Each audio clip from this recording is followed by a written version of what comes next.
बिस्मिल्लाहिर्रहमानिर्रहीम। अस्सलाम वालेकुम। पाकिस्तान और अफ़गानिस्तान के मामला तो आपको समझ आ गए। अमरुल्लाह साले ने जो पाकिस्तान पर बुरा इल्ज़ाम लगाया था कि पाकिस्तान की एयरफोर्स ने हमें धमकी दी है कि पूरी तरह हम आपकी आर्मी को और एयरफोर्स को मुंह तोड़ जवाब देंगे अगर आपने किसी भी वजह से अफ़गान तालिबान पर कोई भी हमला करने की कोशिश की। हकीकत टीवी आपको तमाम तफसीलात दे चुका, लेकिन आज पूरी तफसील देने जा रहा है क्योंकि जो बड़ी डेवलपमेंट आई है, आप सोच लें आपकी एयरफोर्स इस वक्त मुकम्मल तौर पर बॉर्डर पर अलर्ट है और अलर्ट होने के साथ हमने बड़ा एक मंसूबा जो इनका था, जो आज के दिन असल में ये प्लान इतना बड़ा था कि इमरान खान उधर ताशकंद में मुलाकात कर रहे हों और दूसरी जानिब इन्होंने पाकिस्तान पर बड़ा हमला करना था दूसरी साइड से, और नाम ये लगाना था कि हमने तालिबान पर स्ट्राइक की है। सूरत हाल ये पैदा हुई कि पाकिस्तान के इंटेलिजेंस इदारों को बर वक्त ये मालूमात मिली। इस वीडियो की अहम डिस्कशन चलती रहेगी, लेकिन इससे पहले आप वीडियो को लाइक करें, हकीकत टीवी को सब्सक्राइब कर लें और बेल आइकन पर ज़रूर क्लिक करें कि अफ़गानिस्तान की एयरफोर्स असल में बदख्शा जो एरिया है, आप जानते हैं सबसे ज़्यादा अमेरिका को अगर किसी चीज़ की तकलीफ है तो है वखान कॉरिडोर। देखिए वखान कॉरिडोर पर हकीकत टीवी कई वीडियोस आपको बनाकर दे चुका है कि ये पाकिस्तान की इकोनॉमी खड़ी करने के लिए, चाइना के लिए दुनिया की सबसे बड़ी ताकत यह है वखान कॉरिडोर।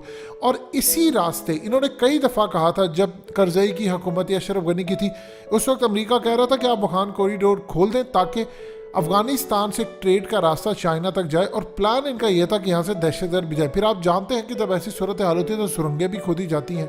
चाइना ने यह काम नहीं किया।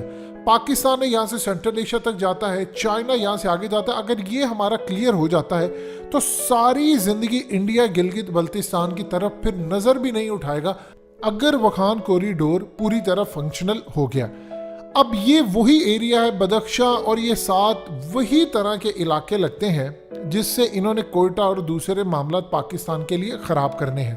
बदख्शा आने के बाद ये बड़े बदहवास हो गए। अब जब से खास तौर पर स्पिन बोल्दक वाला एरिया जो कि कोयटा बॉर्डर बिल्कुल साथ लगता है, यहाँ पर इन्होंने प्लान ये किया था कि पाकिस्तान की फौज पर स्ट्राइक करने का इनका प्लान था, और इन्होंने प्लान बहुत बड़ा बनाया था।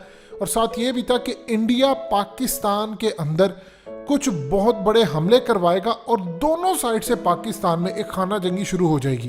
प्लान उस वक्त हुआ कि जब इमरान खान ताशकंद के अंदर विजिट कर रहे हों, अशरफ गनी से मुलाकात कर रहे हों, तो तब पीछे सूरत हाल हो जाए और दुनिया को ये बताया जाए कि देखिए असल में अफगान तालिबान को मारने के लिए आने वाले जो हथियार थे, मिसाइल थे, हेलीकॉप्टर्स थे, पाकिस्तान ने उनके खिलाफ रिएक्शन किया और असल में पाकिस्तान ने अफगान तालिबान को बचाया। उनकी आड़ के अंदर इन्होंने पाकिस्तान पर मिसाइल दागने थे। ये बहुत बड़ी बात है क्योंकि अमेरिका इनके पीछे था। अब पाकिस्तान की एयरफोर्स ऑलरेडी इनको क्लियर कर चुकी कि अगर आपने ये काम किया तो 27 फरवरी को जो हमने इंडिया का हश्र किया है वो तो आप भूल जाएं, जो हम आपके साथ करेंगे।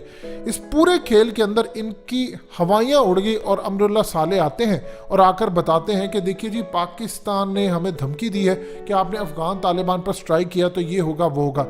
ये टोटल इनकी गलत बयानी थी। आप ये समझ लें आपकी एयरफोर्स ने एक बड़ा 27 फरवरी होते होते रोका। असल में रोका नहीं, हमने इनको क्लियर कर दिया कि अगर आपने आने की कोशिश की तो फिर आप याद रखिएगा कि पाकिस्तान की एयरफोर्स तो वहां जाकर आपके ठिकानों पर मारेगी। देखिए कोई दहशतगर्द नहीं है, या तो आप हो कि दहशतगर्द ने आकर आपको हमला किया, अब उनके ठिकानों पर गए, आपने वहां पर बमबारी की, अब वहां से निकल गए। ये दो मुल्कों के दरमियान एक बड़ी जंग शुरू हो जाएगी। ये वहां तक मामला आ रहा है और आप देखिए कि इनके पास कोई एविडेंस नहीं है। पाकिस्तान ने इनको वार्न किया ऑलरेडी कि आपने हमारी सरजमीन के ऊपर कोई भी ऐसा हमला या कुछ करने की कोशिश की तो फिर हम छोड़ेंगे नहीं। देखिए यही वजह है कि इमरान खान की जब अशरफ गनी से मुलाकात हुई तो इमरान खान का मूड बहुत ज़्यादा ऑफ था। देखिए इमरान खान ने ISI के चीफ को बिठाया, इमरान खान ने अशरफ गनी को धबरदूस करने के लिए ओपनली बात की। तो इस पूरे खेल के अंदर इमरान खान शदीद नाखुश थे कि ये हो क्या रहा है। उन्होंने जयशंकर से हाथ नहीं मिलाया, बातचीतें की, अमेरिका को इंडिया को साफ पैगाम गया। ये मामलात इतने ज़्यादा ख़राब हो गए थे कि इन लोगों को अब समझ आई कि चीज़ें कहाँ पर बैठ रही हैं फिट। यानी आप दूसरे लफ्जों में समझ लें कि पाकिस्तान ने बहुत बड़ा स्ट्राइक रोका है।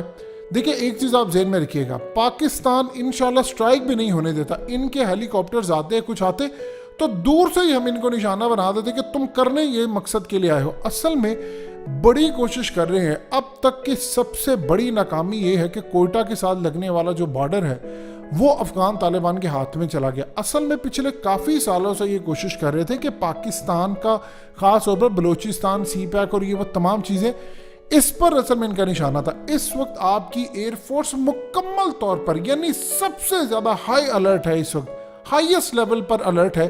और आप याद रखिएगा, इनसे आप कुछ भी एक्सपेक्ट कर सकते हैं। अशरफ गनी जैसा आप उस शख्स को देखिए, इसके हाथों में तस्बीह चल रही होती है, आपकी इसकी तस्बीह का क्या फायदा? यानी ये तस्बीह नहीं, ये सिर्फ दिखावा है।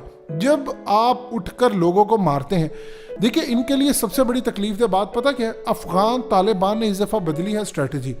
इनके जो वार लॉर्ड्स हैं, इनके जो तमाम लोग थे, हमेशा से सूरत हाल ये रही थी कि अफगान तालिबान ने जब भी फतह किया अफगानिस्तान, ये वो तकरीबन 70%, 80% ये एरियाज थे। जो कम से कम 25 से 30% का एरिया होता है जहाँ पर नॉन पश्तून होता है, ताजिक है, उज़्बेक है या दूसरी कौमों से ताल्लुक़ रखने वाले हैं, अफगान तालिबान वो कभी फतह कर ही नहीं पाए। इस दफ़ा उनकी स्ट्रेटजी ये रही कि पहले नॉन पश्तून एरियाज फतह करें, फिर उसके बाद पश्तून एरियाज को हम फतह करें। तो ये इनके साथ सूरत हाल हुई। अब आप ये देखिए, इस मैप को दोबारा गौर से देखिएगा। 2 महीनों में आपने वो अचीव कर लिया जो पिछले 20-21 सालों में अचीव नहीं कर सके। कि अफगान तालिबान विक्ट्री लेते हैं तो पीटीएम का क्या बनेगा? पीटीएम अफगानिस्तान में चल पाएगी? अफगान तालिबान ने एक और भी काम शुरू किया है।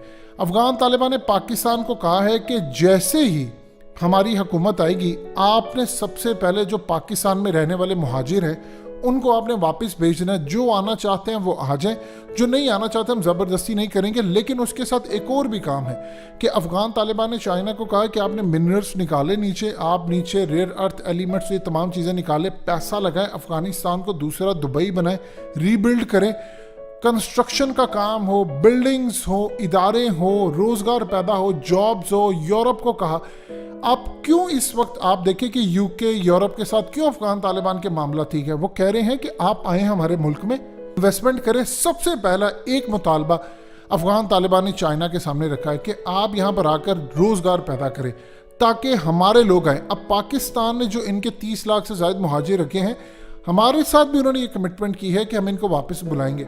सो इस पूरे खेल के अंदर चाइना के साथ इनके मामला तय है, सब कुछ है। अब आप ये देखिए, जब मुहाजिर जाएंगे, पीटीएम का क्या बनेगा? मंजूर पश्तीन टोले का क्या बनेगा? मोहसिन दावड़ का क्या बनेगा?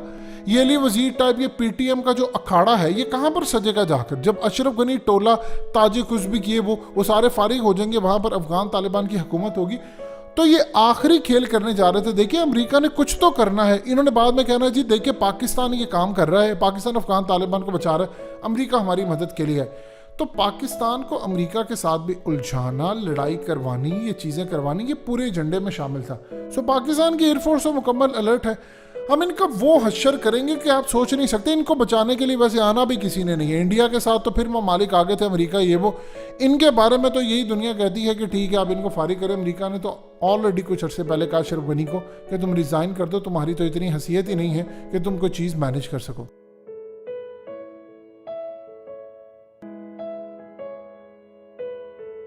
हकीकत टीवी को सब्सक्राइब करना मत भूलें, वीडियो को लाइक करें, शेयर करें और कमेंट सेक्शन में अपनी राय का इजहार ज़रूर करें।